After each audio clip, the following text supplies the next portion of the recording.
Greenbrier County, nestled in the tranquil hills of West Virginia, was a place where life moved slowly, marked by the changing seasons and the rhythms of rural living. But in the winter of 1897, a chilling tale began to unfold that would leave an indelible mark on our quiet community. It was the story of Zona Heaster Shue, a young woman whose untimely death and subsequent ghostly visitations would reveal the truth about her tragic end. It all started on a cold January morning. The air was crisp, and a thin layer of snow covered the ground. News spread quickly that Zona Heaster Shue, a lively and beautiful woman, had been found dead in her home. Her body was discovered by a young boy sent on an errand by her husband, Erasmus Trout Shue. The boy found Zona's lifeless form at the foot of the stairs and ran to fetch help, bringing back Dr. George Knapp.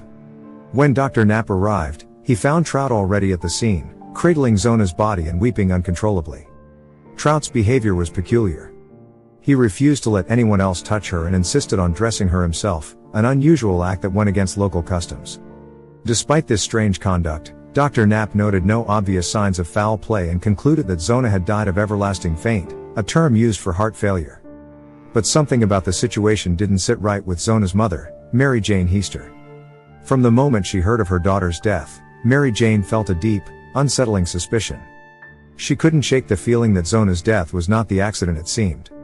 Mary Jane prayed every night, seeking answers and hoping for a sign from Zona herself. Then, one night, her prayers were answered. Zona's spirit appeared to Mary Jane in a series of vivid dreams over 4 nights.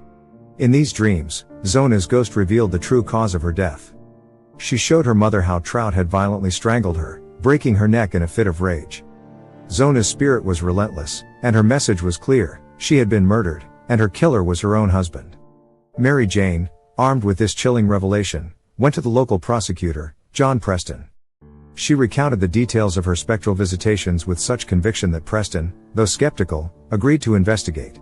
An exhumation was ordered, and Zona's body was examined by doctors. The results were damning. Her neck had indeed been broken, and the marks of strangulation were evident. With this new evidence, Trout was arrested and charged with Zona's murder. The trial that followed was unlike any other. Mary Jane testified about her ghostly encounters, and her testimony, combined with the physical evidence, painted a clear picture of Trout's guilt. Despite Trout's attempts to maintain his innocence, the jury was convinced by the haunting tale of the Greenbrier Ghost. Trout was found guilty and sentenced to life in prison. The trial of Erasmus Trout Shue became the talk of Greenbrier County and beyond. It wasn't just the gruesome nature of the crime that captivated people's attention, but the extraordinary role Zona's ghost played in solving her own murder. This was not a tale of superstition. It was a story backed by cold, hard facts and a spectral testimony that couldn't be ignored. As the trial progressed, more unsettling details about Trout's past emerged. He had been married twice before, with both marriages ending under suspicious circumstances. His first wife had died mysteriously, and his second marriage had ended in divorce due to his abusive behavior. These revelations painted a portrait of a man capable of violence and deceit, adding weight to the ghostly accusations. Throughout the proceedings, Mary Jane Heaster remained steadfast. She recounted her dreams in meticulous detail, describing how Zona's spirit appeared to her, the anguish in her eyes, and the unmistakable marks on her neck. The jury listened intently, caught between skepticism and belief. After all, how could a ghost lie? But it wasn't just the ghostly visitations that sealed Trout's fate. The exhumation had revealed undeniable evidence of foul play. Dr. George Knapp testified about the injuries he had found: bruising around Zona's neck and a crushed windpipe. These were not the marks of an accidental fall, they were the unmistakable signs of strangulation. The defense attempted to discredit Mary Jane's testimony, arguing that grief had driven her to hallucinations and that dreams could not be admitted as evidence. Yet, the jury couldn't ignore the corroborative physical evidence. The consistency between Mary Jane's dream and the autopsy findings was too compelling to dismiss. In the end, the jury deliberated for just over an hour before returning with a guilty verdict. Trout was sentenced to life imprisonment, his pleas of innocence drowned out by the damning evidence against him. The story of the Greenbrier Ghost had come full circle, from spectral whispers to a courtroom conviction. With Trout behind bars, life in Greenbrier County slowly returned to its usual pace, but the tale of Zona Heaster Shue and her ghostly testimony lingered in the air, like an echo that refused to fade. The townsfolk spoke of it in hushed tones, half out of fear, half out of respect for the dead who had sought justice. For Mary Jane Heaster, however, the ordeal was far from over. Mary Jane's dreams of Zona ceased after the trial, but she couldn't shake the feeling that her daughter's spirit still had more to say. Despite the conviction, Mary Jane was haunted by fleeting glimpses of Zona in the corners of her home and the feeling of a presence watching over her. She sensed that Zona's spirit lingered, bound by something unfinished. Then, late one evening, Mary Jane received an unexpected visitor. It was a young woman named Clara, who had traveled from a neighboring county after hearing about the trial. Clara's eyes were wide with fear, her voice trembling as she spoke. "I think I'm next," Clara whispered, clutching Mary Jane's hand. She revealed that she had been courted by Trout before he married Zona and that she had narrowly escaped his advances. Clara had always suspected that something was off about Trout, but she had never imagined he was capable of murder. Hearing about Zona's ghost had convinced her that she needed to come forward. Mary Jane listened intently, her heart heavy with the weight of Clara's words. She knew that Trout's malevolence ran deeper than anyone had suspected.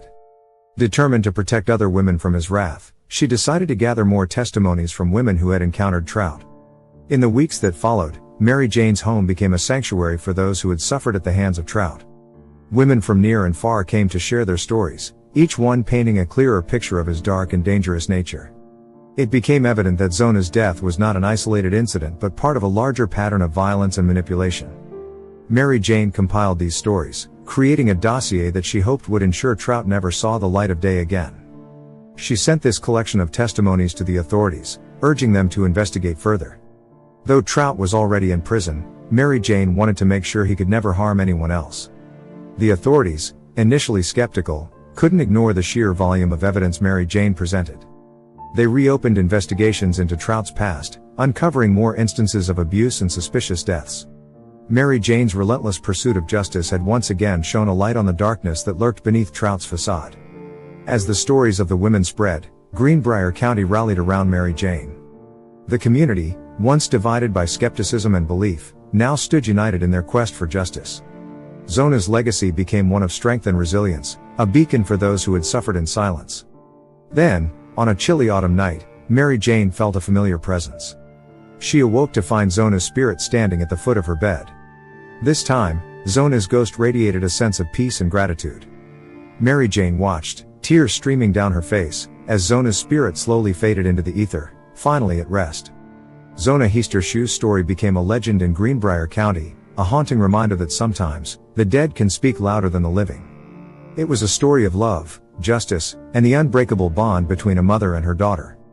The Greenbrier Ghost had ensured that her murderer faced justice and, in doing so, had brought light to the darkness, protecting countless others from a similar fate.